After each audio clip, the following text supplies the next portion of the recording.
Chers amis, notre cycle de conférences se poursuit, c'est la deuxième de l'année. Il y en aura, comme annoncé au début de l'année, environ une par mois. La particularité à partir de maintenant, c'est que ces conférences seront filmées et mises en ligne sur le site Mediapresse Info. C'est pour ça qu'il y a une caméra juste devant. C'est Monsieur l'abbé Delarocque, que je remercie, qui fait cette conférence ce soir. Monsieur l'abbé Delarocque, je pense qu'il n'est pas nécessaire de le présenter. C'est le nouveau curé de Saint-Nicolas du Chardonnay.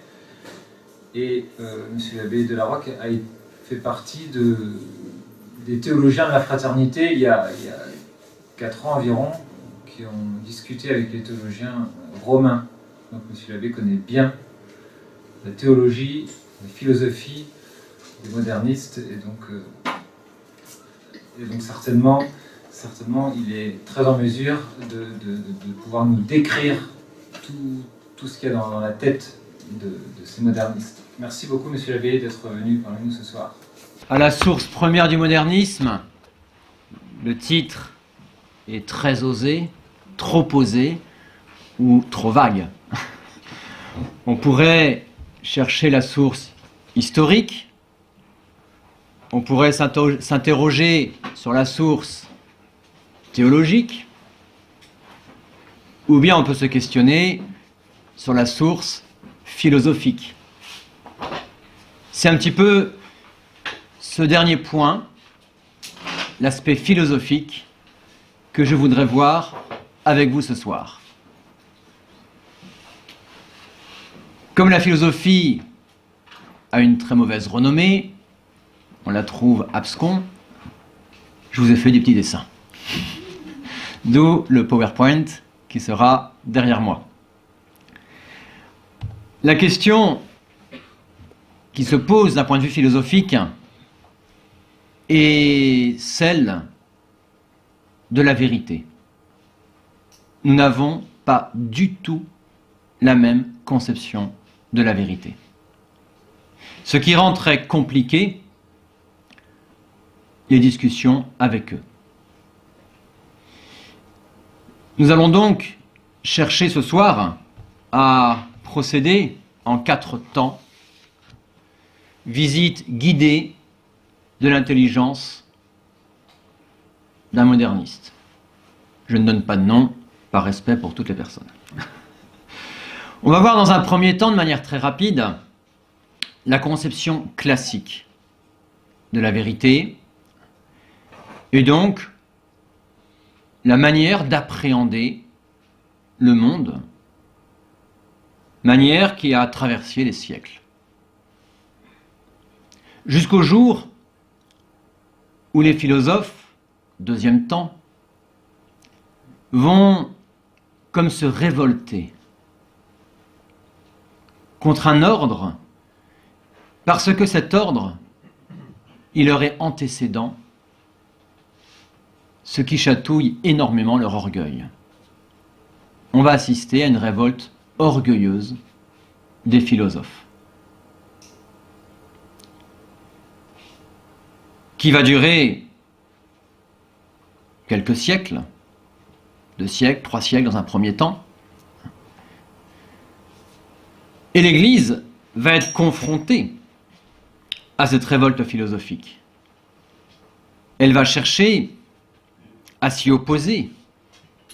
Elle va condamner les erreurs, expliciter la beauté de la vérité, jusqu'au jour où certains voudront arrêter cette guerre avec le monde moderne pour tenter une conciliation.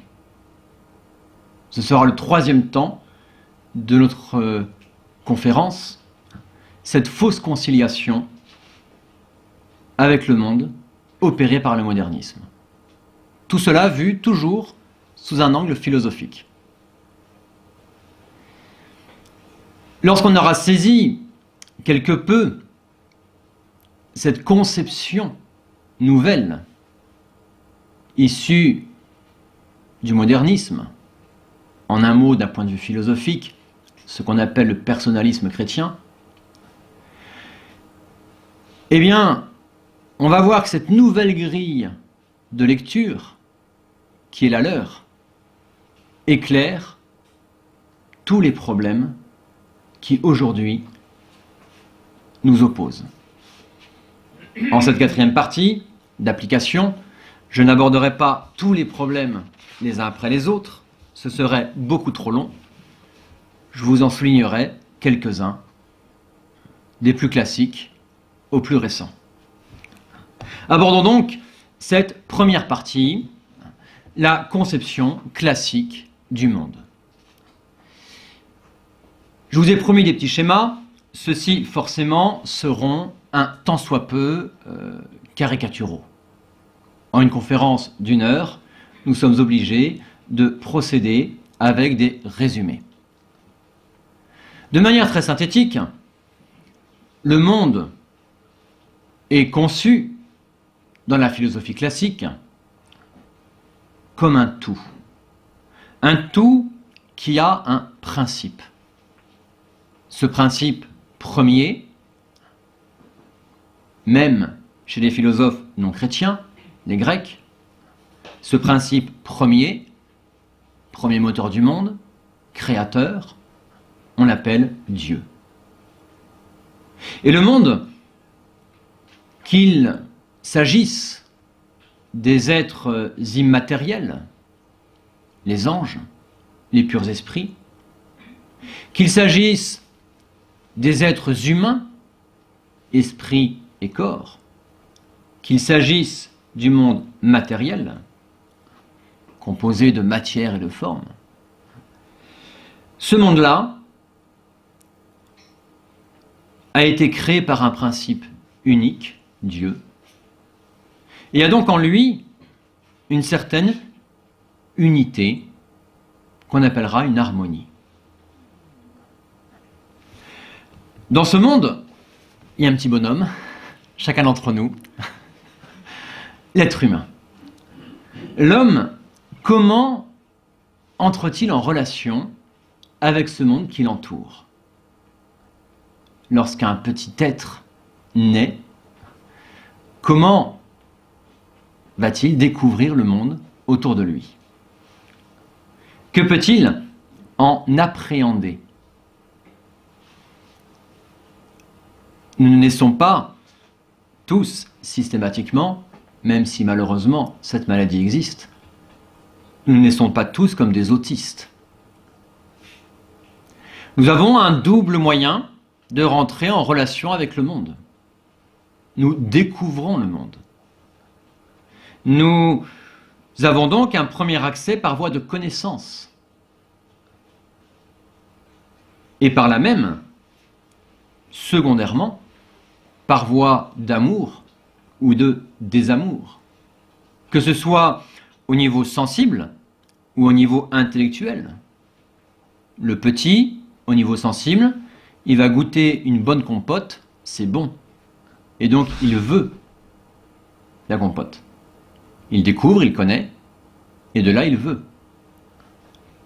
Au niveau immatériel, dans l'ordre de l'intelligence, c'est le même procédé. Je découvre le vrai, et donc le vrai devient aimable.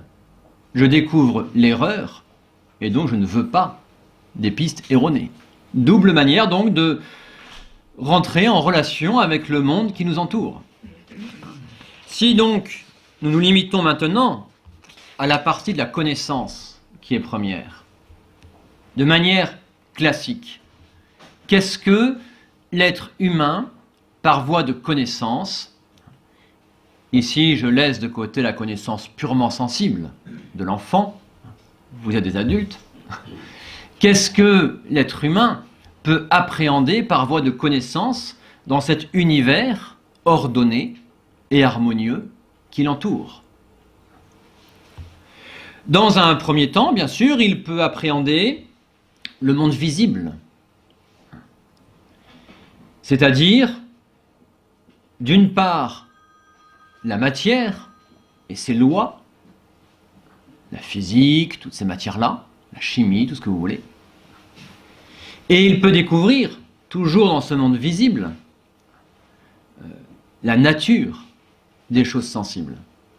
Par l'intelligence, je ne découvre pas d'abord l'ADN de quelqu'un, je découvre d'abord que c'est un être humain, un homme.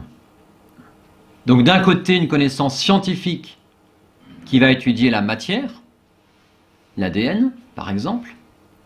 De l'autre côté, une connaissance d'ordre plus spéculative qui me fait découvrir la nature des choses. L'être humain est capable de cela et nous le faisons tous les jours. Beaucoup plus, par l'intermédiaire du monde sensible, il va pouvoir remonter jusqu'aux causes premières. Si vous voyez sur la plage des traces de pas, automatiquement vous vous dites quelqu'un est passé par ici. Nous fonctionnons par mode de causalité. Le savoir se fait par les causes. Et donc par voie de causalité, je ne suis pas limité au monde sensible, visible. Je peux découvrir effectivement l'existence des causes premières. Et remonter ainsi jusqu'à l'existence de Dieu, cause première de tout. Ce champ de connaissance, immense finalement, va se distinguer dans ce domaine-là entre connaissance pratique qui va toucher la matière et la connaissance spéculative qui va toucher la nature des choses et qui va toucher par là même la cause première de toute chose. Connaissance pratique qui donne effectivement un certain pouvoir sur la matière, qui me permet de la dominer, de l'orienter. C'est par une connaissance pratique que j'arrive effectivement, enfin pas moi je vous rassure, à capter l'électricité à partir de l'eau. C'est une connaissance pratique. C'est par une connaissance spéculative que je découvre l'existence de Dieu et ce qu'est la nature humaine avec ses différentes facultés. Deux types de connaissances auxquelles l'être humain peut accéder. Par lui-même, par ses propres facultés. Dieu va faire beaucoup plus. Il va, en nous communiquant dans le baptême la vertu de foi, nous donner la capacité, par la foi, de nous laisser enseigner par Dieu. Et donc, nous découvrons un nouveau champ de connaissances qui, par lui-même, nous dépasse totalement, mais auquel, néanmoins, Dieu nous fait participer par sa révélation. Et par la révélation divine, je vais pouvoir connaître différentes vérités supplémentaires sur Dieu. Dieu est Trinité. Dieu s'est incarné. Dieu jugera, le Dieu incarné jugera les vivants et les morts. Différentes vérités que je découvre. Ces vérités, comme toutes les autres vérités de la connaissance humaine, s'énoncent dans des propositions que nous appelons les dogmes, tout simplement. Donc un champ supplémentaire de connaissances magnifique, qui est comme la couronne de toutes les autres, parce qu'elle me décrit de manière beaucoup plus belle que ce que la raison humaine est capable de faire. Elle me décrit la cause première, Dieu, et que ce lien de création posé par Dieu est un lien d'amour, un lien de charité, la grande révélation. Vous le voyez, dans ce schéma, la clé ultime est la cause première, ce qui explique fondamentalement le monde et sa beauté, est le principe premier, Dieu. L'homme, sur ce schéma, n'est qu'un élément d'un tout beaucoup plus grand que lui. Ce qui ne va pas tellement avec la prétention orgueilleuse où je veux être le premier. Avec finalement personne au-dessus de moi. Et nous allons assister, effectivement, à cette révolte des philosophes. Ce mot de révolte, vous le savez sans doute, n'est pas de moi, il est d'Albert Camus, qui a écrit son histoire de la philosophie moderne, intitulée « L'homme révolté ». Et il décrit les différents essais de la philosophie moderne comme autant d'essais de révolte de l'homme contre Dieu. C'est Camus.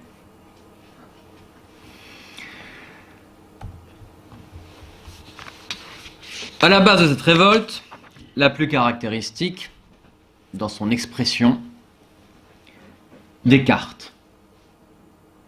Au lieu de cette philosophie spéculative qu'on enseigne dans les écoles, au lieu de cette science qui me fait découvrir tout ce qu'il y a de plus grand que moi, on peut trouver une autre pratique où je regarde exclusivement ce qu'il y a en dessous de moi, la matière. On peut en trouver une pratique par laquelle, connaissant les forces et les actions de tous les corps, le mot est dit, je ne m'arrête qu'à ce qui est physique, corporel, à la matière. Connaissant la force et les actions de tous les corps qui nous environnent, nous les pourrions employer à tous les usages auxquels ils sont propres, et ainsi nous rendre maîtres et possesseurs de la nature. Il est vrai que toutes ces sciences pratiques nous rendent d'une certaine manière, à notre mesure, maîtres du monde matériel. Et Dieu l'a voulu ainsi, nous a confié effectivement, en partie, la destinée de la terre. C'est vrai. Ce qui est à noter là-dedans, c'est le au lieu de. Au lieu de cette philosophie spéculative. Au lieu de toute cette connaissance qui m'ouvre à plus grand que moi. Je ne garderai que la seconde qui, elle, me rend maître. Et donc maître absolu. Vous avez, c'est donc le 6e discours, 6e partie du discours de la méthode. Vous avez dans cette phrase, en puissance, toutes les manipulations génétiques que vous voulez. Tout est là. Si je reprends le schéma classique que nous avons exposé tout à l'heure, nous voyons que toute une partie de la connaissance humaine est littéralement délaissée, méprisée. Il ne reste plus que l'appréhension du monde visible, et encore pour n'y prendre que les lois de la matière. La nature des choses nous importe assez peu, dira Descartes et les cartésiens.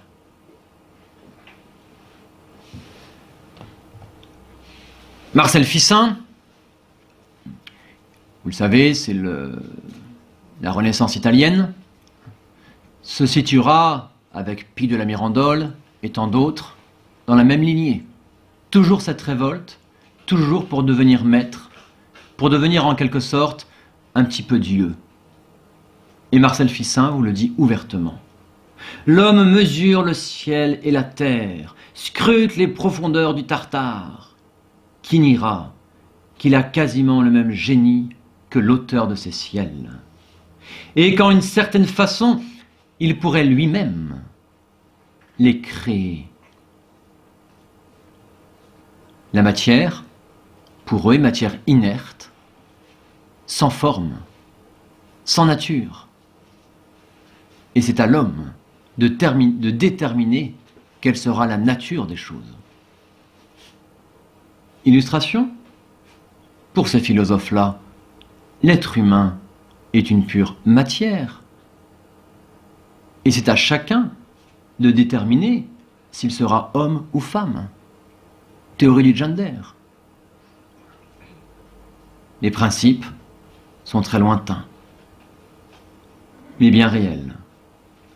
L'homme s'efforcera à partout commander la dépendance d'amour de Dieu. Dans cette logique, elle disparaît. L'homme s'efforcera à partout commander, il s'efforce partout d'être comme Dieu. Ça nous rappelle un certain verset de la Genèse, issu de la bouche d'un serpent. Autrement dit, si je reprends le schéma de la philosophie classique, je pose une barre infranchissable entre le monde non plus créé, mais simplement matériel, que l'aspect matériel des choses, et tout ce qui est plus grand que moi sort du domaine de la connaissance. N'a pour eux plus aucun intérêt. On veut évincer ce qui nous gêne.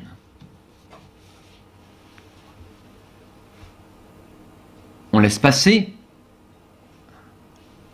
siècle et demi, on arrive à Kant, qui fait cette même distinction. Fondamentalement, Kant, c'est cette barre infranchissable.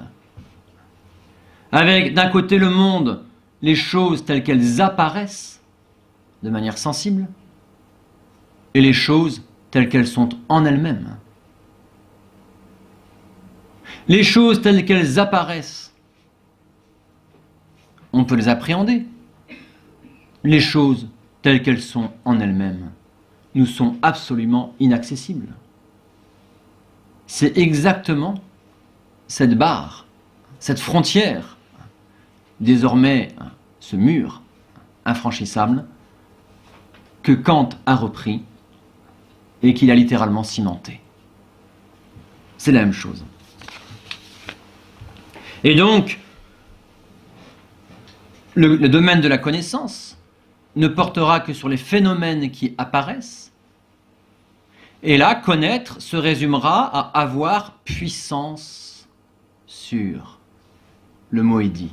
Connaître égale avoir puissance sur. Se rendre maître et possesseur de la nature. Et donc, le monde des choses telles qu'elles sont en elles-mêmes, inconnaissables, parce que on n'a aucune puissance sur les choses telles qu'elles sont en elles-mêmes. Donc on les évince littéralement du domaine de la connaissance. Dieu, c'est tout l'enjeu, devient inaccessible à la raison humaine.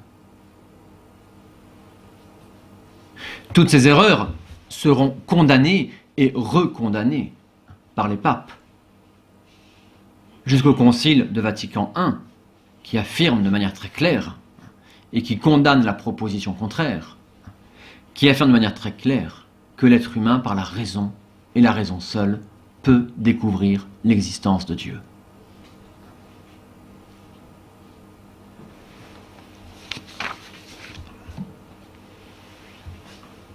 Ces condamnations de l'Église, cette confrontation entre une philosophie qui a osé s'appeler la philosophie des Lumières et qui n'est que ténèbres, et l'Église a été l'histoire de 2 siècles entiers d'écrits du magistère de l'Église. Confrontation jugée contre-productive par certains, infestés eux-mêmes par ces courants philosophiques et tout ce que ça peut impliquer au niveau théologique. Alors ceux-là vont tenter une conciliation. Ils vont tenter de se baser sur cette conception toute d'orgueil du monde et de l'homme pour essayer, tout en respectant cette conception, d'y réinsérer quelque chose de Dieu. C'est le grand pari que vont se poser ces nouveaux théologiens. Ils le disent très explicitement. Un cardinal Ratzinger, il n'était pas encore pape, dit ouvertement que ça a été tout l'enjeu du concile.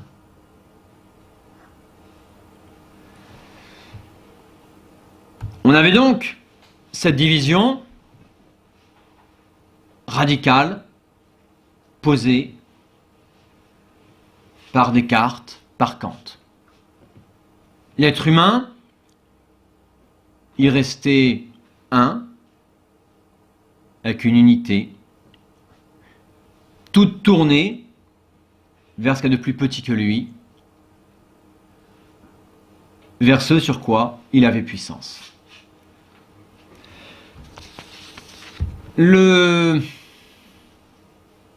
La subtilité, la facilité, la médiocrité de la philosophie moderne, de ce personnalisme, va être de diviser l'homme, de le dédoubler, en quelque sorte. Oula. Je se passe quoi là? Je me perds dans une page. Voilà.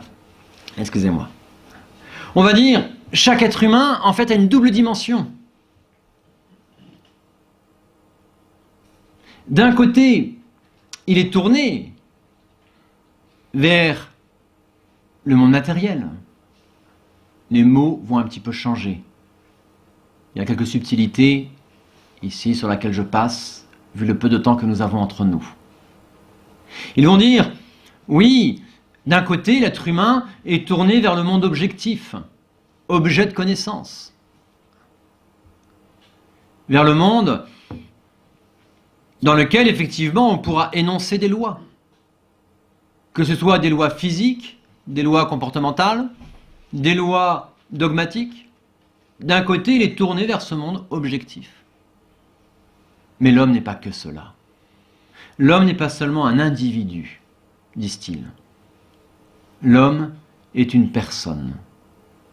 C'est-à-dire, pour eux, l'homme, en lui-même, a quelque chose qui appartient à ce monde transcendantal, inaccessible, pour un Kant.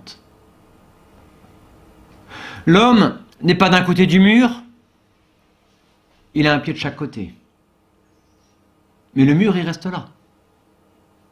Mais il a un pied de chaque côté.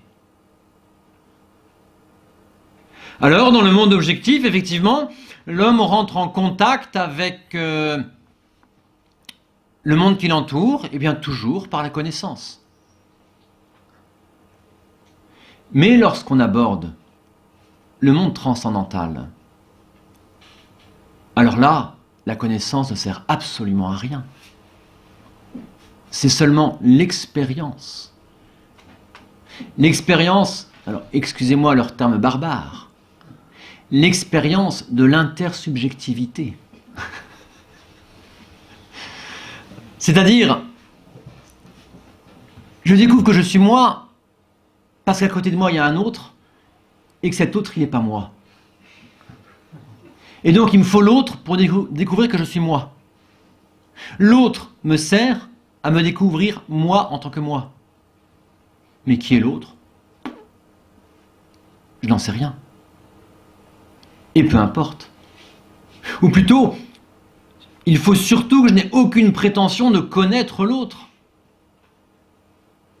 Le connaître, ce serait l'enfermer dans des carcans dans des limites, ce serait vouloir le dominer, puisque connaître, c'est avoir puissance sur.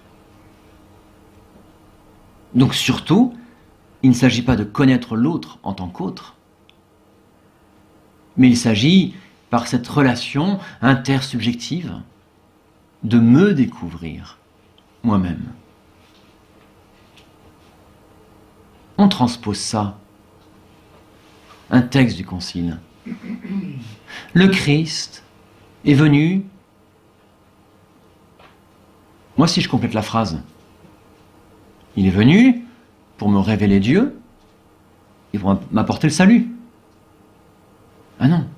Le Christ, il est venu pour révéler l'homme à lui-même. Relation d'intersubjectivité qui me permet de me connaître, moi, en tant que moi. On voit un petit peu le monde abscon dans lequel il nage quelque peu. L'intersubjectivité, donc autrui n'y apparaît pas comme un objet de connaissance, mais comme un autre dont je fais l'expérience.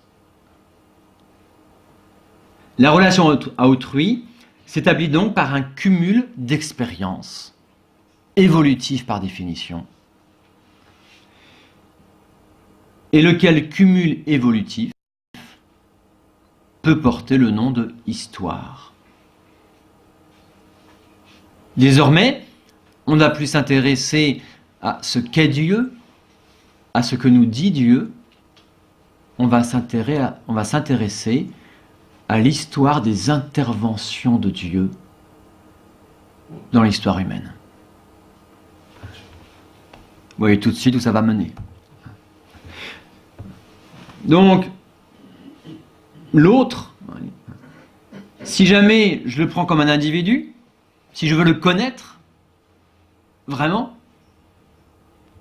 eh bien, je ne le prends plus comme sujet, comme un autre, mais comme un objet de connaissance. Je le ravale au rang de objet. Et ce regard est mauvais, puisque c'est justement lui qui va être source de domination, source de division entre les hommes.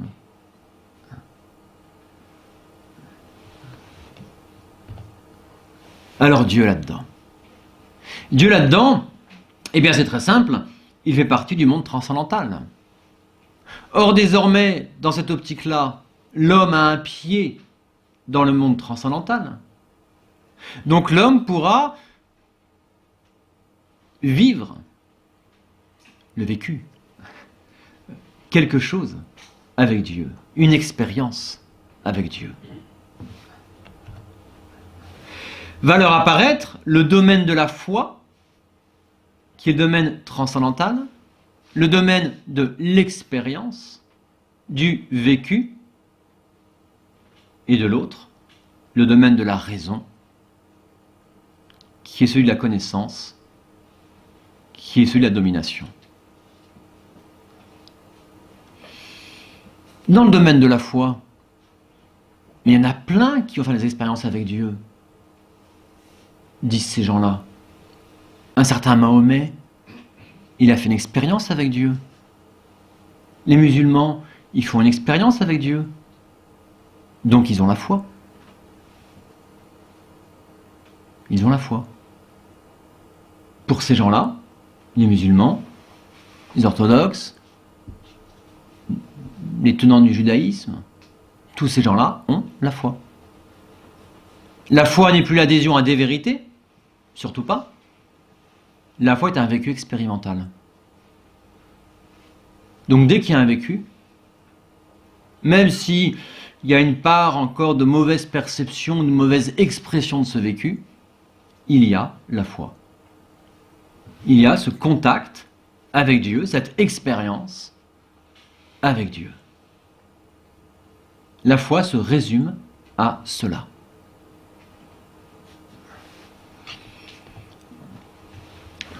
Alors Dieu, effectivement, qu'est-ce qui va faciliter, qu'est-ce qui va permettre cette expérience de Dieu? C'est plus du tout la connaissance où je remonte jusqu'à la cause première. Ça, on a évincé tout cela. On a évincé tout cela. Donc qu'est-ce qui me permet de rentrer en contact avec Dieu? C'est qu'en fait, Dieu rentre en contact avec moi. Dieu surgit dans l'histoire humaine. Ce sont leurs termes. Dieu surgit dans l'histoire humaine, et la révélation, c'est cela. La révélation, ce n'est pas quelque chose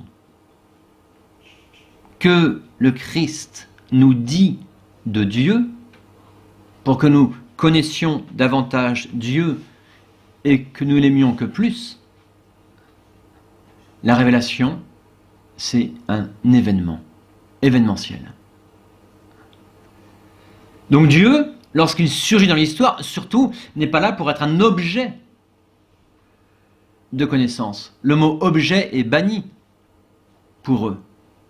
Parce que objet, c'est en dessous de moi, donc je domine. Donc Dieu n'est pas un objet, c'est un sujet. C'est pas un objet. On fait une opposition très factice, un sophisme monumental.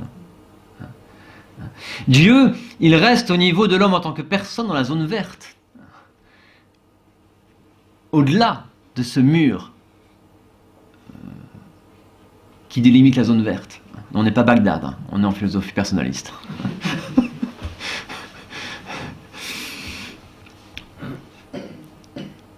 Et donc il se manifeste à l'homme pour entrer dans une relation vivante, dans un vécu partagé avec lui. Les relations avec Dieu sont donc d'ordre historique, c'est-à-dire progressive et évolutive. Dans cette conception-là, la révélation n'est jamais close. Nous, quand je dis nous, c'est pas moi, c'est l'Église. L'Église vous dit, de manière très très claire, que la révélation est close avec la mort du dernier apôtre. Et le rôle de l'Église, c'est justement de garder le dépôt de la foi de manière intacte, de toutes ces vérités salvifiques, pour les transmettre de génération en génération. Pour eux, surtout pas. Surtout pas. Pour eux, la révélation n'est pas close. Elle n'est pas close. Je passe très vite pour vous citer... Hop. Joseph Ratzinger, il n'était pas encore pape, c'était avant. Son grand ouvrage, Les principes de la doctrine catholique. 1983 ou 85, j'ai un doute, peu importe. L'axiome de la fin de la révélation avec la mort du dernier apôtre est un des principaux obstacles à l'intérieur de la théologie catholique qui empêche la compréhension positive et historique du christianisme. En affirmant que la révélation se termine avec la mort du dernier apôtre, on conçoit objectivement la révélation comme un ensemble de doctrines que Dieu a communiquées à l'humanité. Et ça, il ne supporte pas ça. Il ne supporte pas cela. Non seulement cette conception s'oppose à une pleine compréhension du développement historique du christianisme, mais elle est en même temps en contradiction avec les données bibliques. Pour eux. Deux conceptions radicalement opposées. Radicalement opposées. Alors, c'est celle-là qui est omniprésente. Le pape François, on ne s'empare pas de la vérité comme d'une chose. Chose objective, le monde d'en bas. D'un côté, du côté bas du mur. Du côté inférieur de cette ligne rouge, séparatrice du monde transcendantal, du monde objectif. Non, non, la vérité n'est pas une chose, on la rencontre. Elle n'est pas une possession, puisque pour eux, connaître égale posséder, connaître égale dominer. Elle n'est pas une possession, elle est une rencontre avec une personne. Contact interpersonnel. La vérité n'est pas une chose à saisir, mais une personne à rencontrer, la personne même de Jésus-Christ. Avec cette grille, qui est la leur, de telles phrases sont très parlantes. Quand on n'a pas leur grille, on se dit, c'est quoi ce charabia, quoi? On dit, c'est un peu quoi ce charabia? Bah oui, il a bien dit, je suis la voie, la vérité, la vie. Oui, la vérité, c'est une personne. Mais il y a cette opposition chez eux entre la personne inconnaissable, qui n'est surtout pas objectivée, et des vérités formulées en un corps de doctrine. Alors, toujours pape François, Dieu se manifeste dans une révélation historique. On retrouve exactement ce qu'on a vu sur le tableau séparateur du monde transcendantal, domaine de la foi, du vécu, de l'expérience, du monde objectif, domaine de la connaissance. Dieu n'est pas de l'ordre de la connaissance. Dieu ne se... Pour eux, Dieu ne se... Enfin, c'est mal dit. Dieu ne se réduit pas à un corps de doctrine, ce qui veut dire que pour eux, Dieu ne peut pas s'exprimer. On ne peut pas connaître Dieu par l'intermédiaire des doctrines. Dieu se manifeste dans le temps, il est présent dans le processus de l'histoire. Cela conduit à privilégier les actions qui génèrent des dynamiques nouvelles. On voit ce que ça donne. Dieu se rencontre sur la route, en marchant. Quelqu'un pourrait dire que c'est du relativisme. Ah, est-ce du relativisme? Oui, si on le comprend de travers comme une sorte de panthéisme indistinct. Ça veut dire quoi? Oui, si jamais je me mets dans la partie inférieure du tableau précédent, si je me mets dans la partie inférieure au mur rouge, alors là je me dis Dieu est partout. C'est du panthéisme. Si je remonte dans la partie supérieure, non, si on le comprend au sens biblique, sans lequel Dieu est toujours une surprise. Le fameux Dieu des surprises, si cher au pape François. La surprise, c'est qu'il intervient. Il intervient quand il veut, comme il veut. Et l'intervention, c'est ça la révélation. C'est le vécu. C'est ça. Benoît XVI vous disait exactement la même chose, mais en termes spéculatifs. Et donc incompréhensible pour le commun des mortels. La vérité ne peut se développer que dans l'altérité qui ouvre à Dieu, qui veut faire connaître sa propre altérité à travers et dans mes frères humains. On n'y a rien compris. Si on prend le tableau précédent, tout est dit. Dieu, vous voyez la citation, si je la retrouve. La vérité ne peut se développer que dans une altérité, une relation personnelle de moi à l'autre, là-haut, qui ouvre à Dieu, qui fait connaître sa propre altérité, il est le tout autre. Et comment je découvre le tout autre? À la base, par la découverte de l'expérience de l'autre. Et l'autre me fait découvrir qu'il peut exister un tout autre, en gros, si vous voulez. C'est ça, mais c'est ça, on est là. Hein.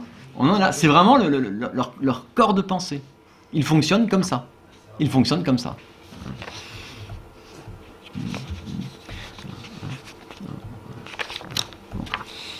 Alors, que se passe-t-il? Qu'est-ce que un pape François ou un pape Benoît XVI va penser de nous? Quel est notre grand péché? Notre grand péché, c'est je fais l'expérience de Dieu, et ma mauvaise réaction va être de vouloir ramener Dieu dans le domaine inférieur, dans le domaine de la connaissance, d'en faire un objet de connaissance. Et dans ces cas-là, je transforme Dieu et la religion en idéologie. Pour eux, c'est ça. Quand le pape François dénonce l'idéologie des conservateurs, leur fixisme, les traditionalistes, eh bien, c'est pour lui, on a osé objectiver Dieu. On a enfermé Dieu dans nos conceptions. Et donc, on a empêché l'intervention du Dieu des divines surprises. Benoît XVI dira exactement la même chose. Il dira que c'est du fondamentalisme. seul le mot change. C'est du fondamentalisme pour lui. Celui qui, dans la Bible, cherche à y découvrir des vérités et un corpus de vérité est un fondamentaliste. Il faut voir l'histoire à travers la Bible. Et il faut y voir un témoignage humain d'une expérience transcendantale. L'expérience transcendantale, partie supérieure, en vert. Je témoigne auprès de l'autre par l'échange entre les personnes. L'échange, par définition, il n'arrive pas à exprimer tout le vécu. Donc il est imparfait. Donc il ne faut pas s'accrocher à ça.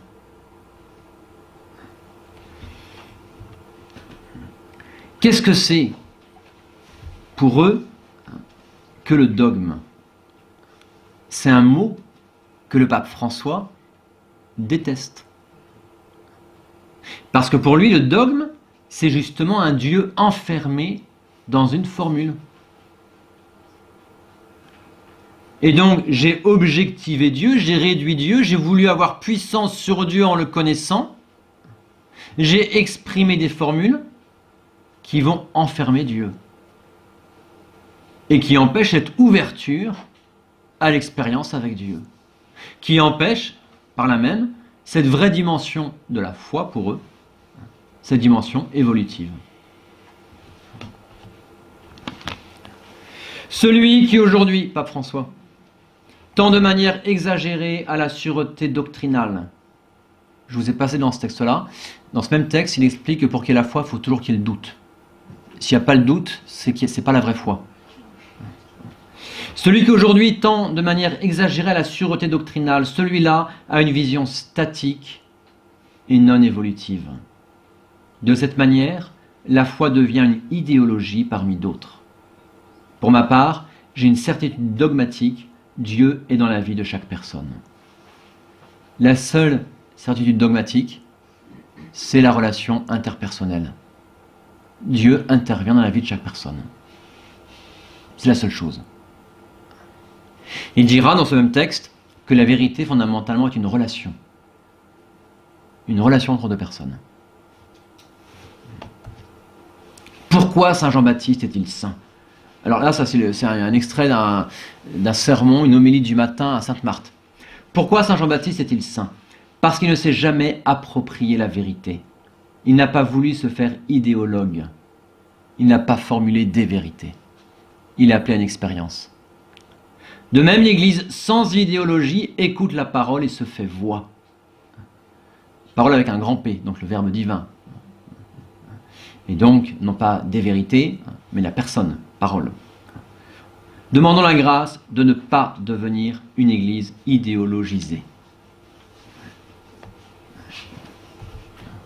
Alors, quand on a compris cette grille-là, mais on a la clé philosophique pour comprendre tout ce qu'ils veulent nous dire lorsqu'ils nous parlent de liberté religieuse, de dialogue interreligieux, d'œcuménisme. Même la nouvelle messe s'écrit par cette grille-là. Je ne le ferai pas, ce sera trop long à expliquer.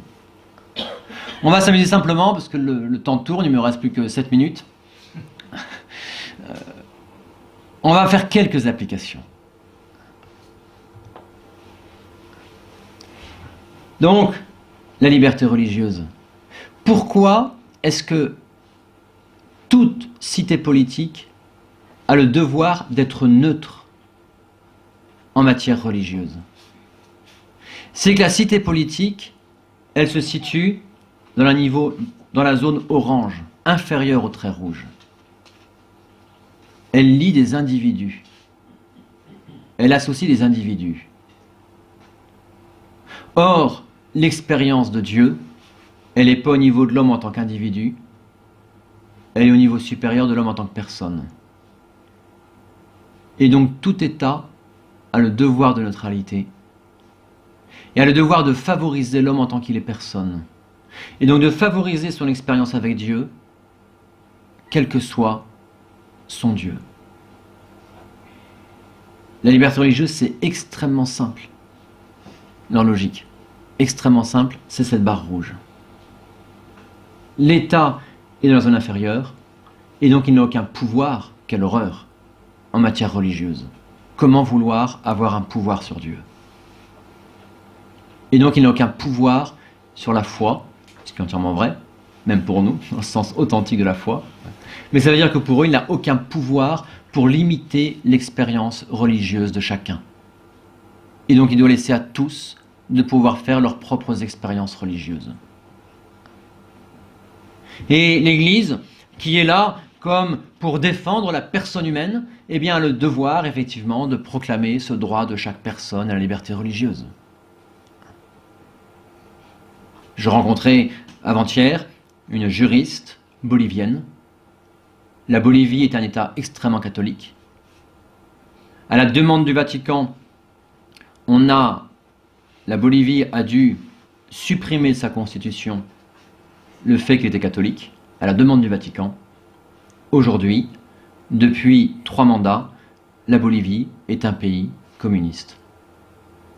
Les fruits sont là. Elle, catholique, a dû quitter son pays pour pouvoir vivre droitement dans son domaine qui est celui du droit. Les résultats sont là, immédiats.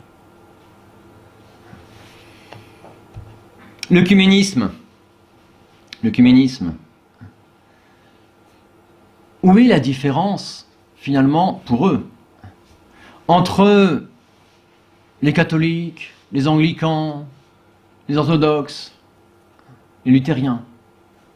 Tous, on a l'expérience du Christ. Tous, on a la foi dans le Christ. Tous, on est dans cette zone supérieure, verte, pardon. Tous, nous sommes dans cette zone verte. Tous ont la foi au Christ, la foi vive.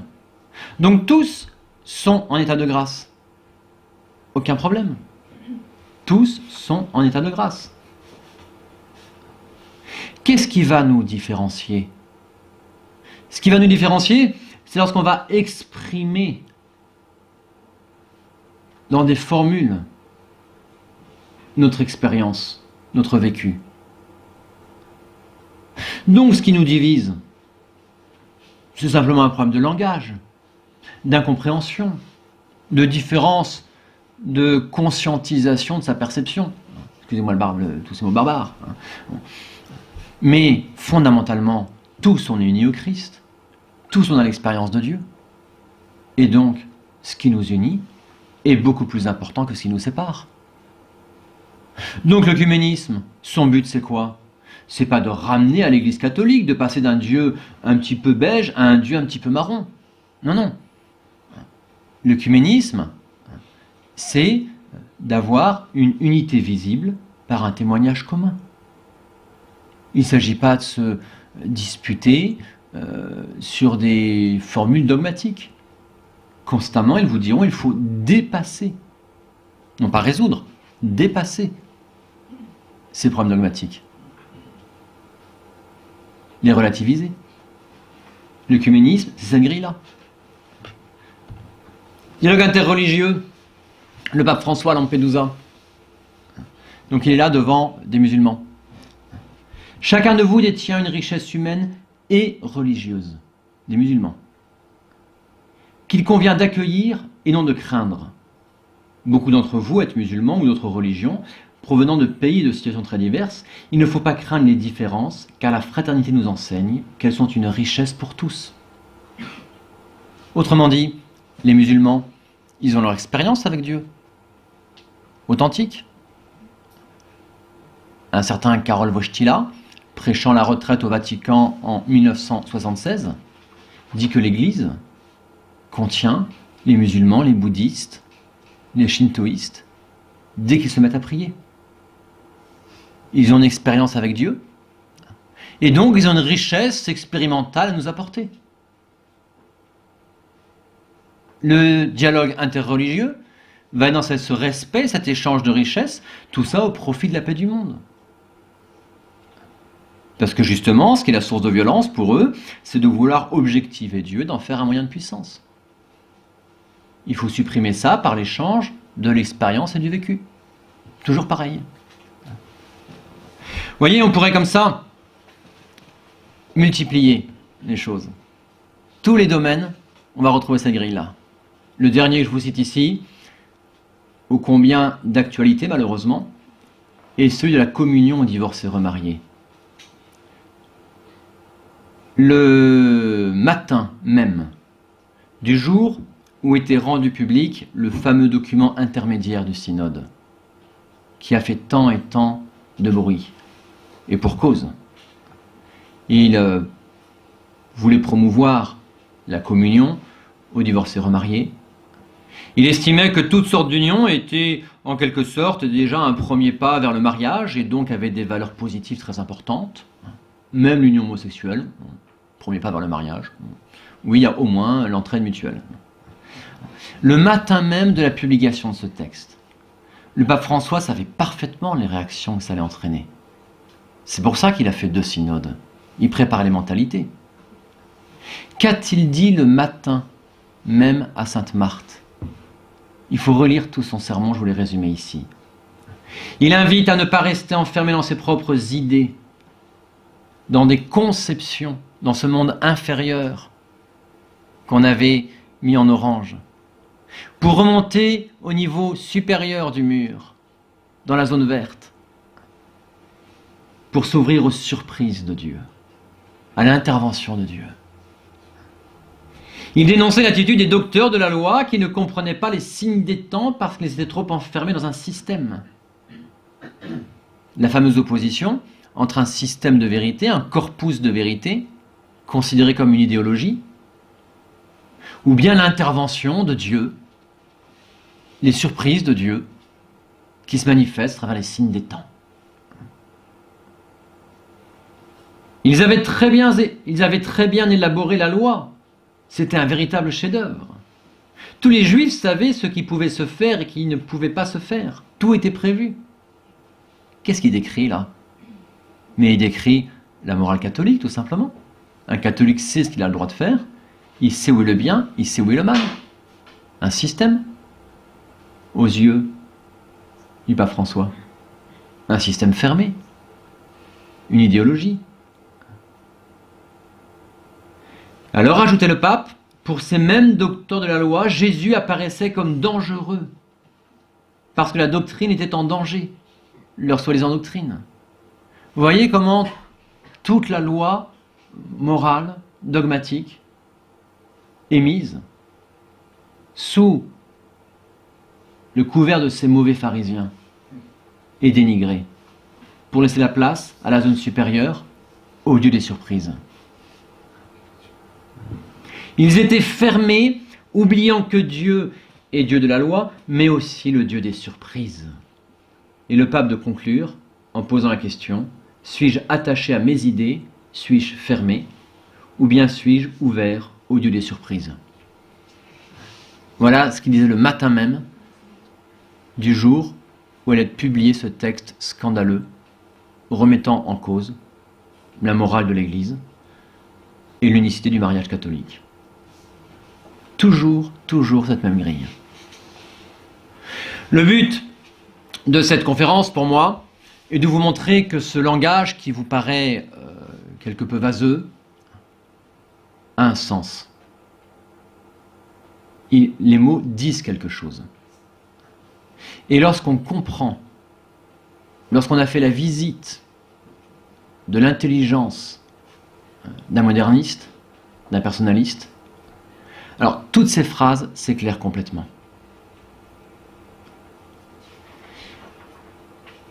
C'est vous dire autrement que dans beaucoup de ces textes, cette conférence vous a sans doute paru compliquée, veuillez m'en pardonner. J'ai cherché à simplifier au maximum, beaucoup trop à mon sens sur plus d'un point. Mais c'est vous dire qu'aujourd'hui, ces textes, concrètement, nous sommes incapables de les lire.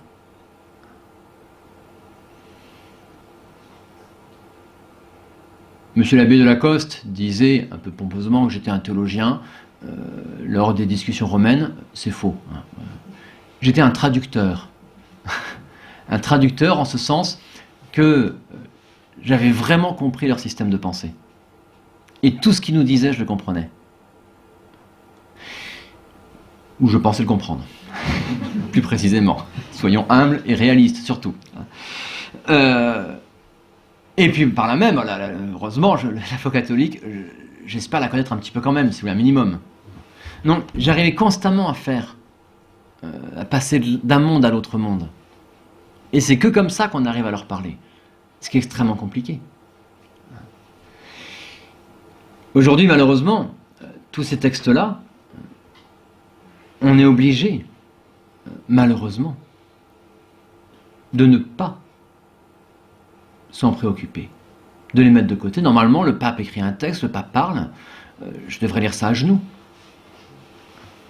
C'est ça, normalement. Malheureusement, aujourd'hui, on ne peut pas. C'est impossible. Impossible. Et on ne peut pas avoir la prétention de pouvoir trier ce qu'il y a de bon, ce qu'il y a de vrai et ce qu'il y a de mauvais. Ces grilles sont tellement complexes, s'insinuent tellement partout, que on ne peut pas séparer ces choses-là.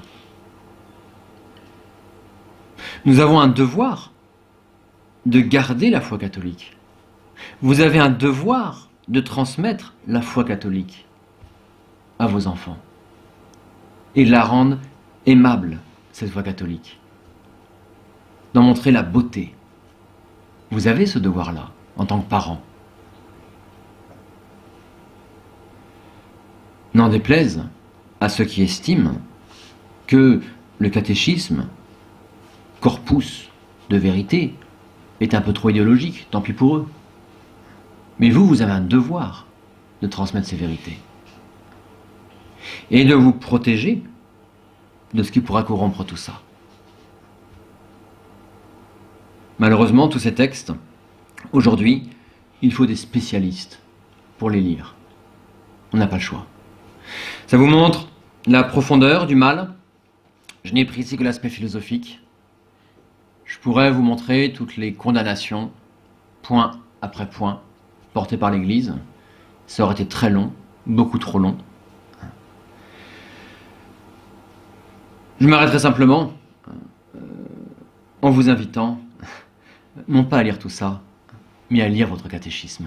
Et à aimer votre catéchisme, à aimer ce magnifique corpus de doctrine que l'Église nous transmet et qui, elle, oui, est la foi révélée par notre Seigneur Jésus-Christ. Je vous remercie de votre attention.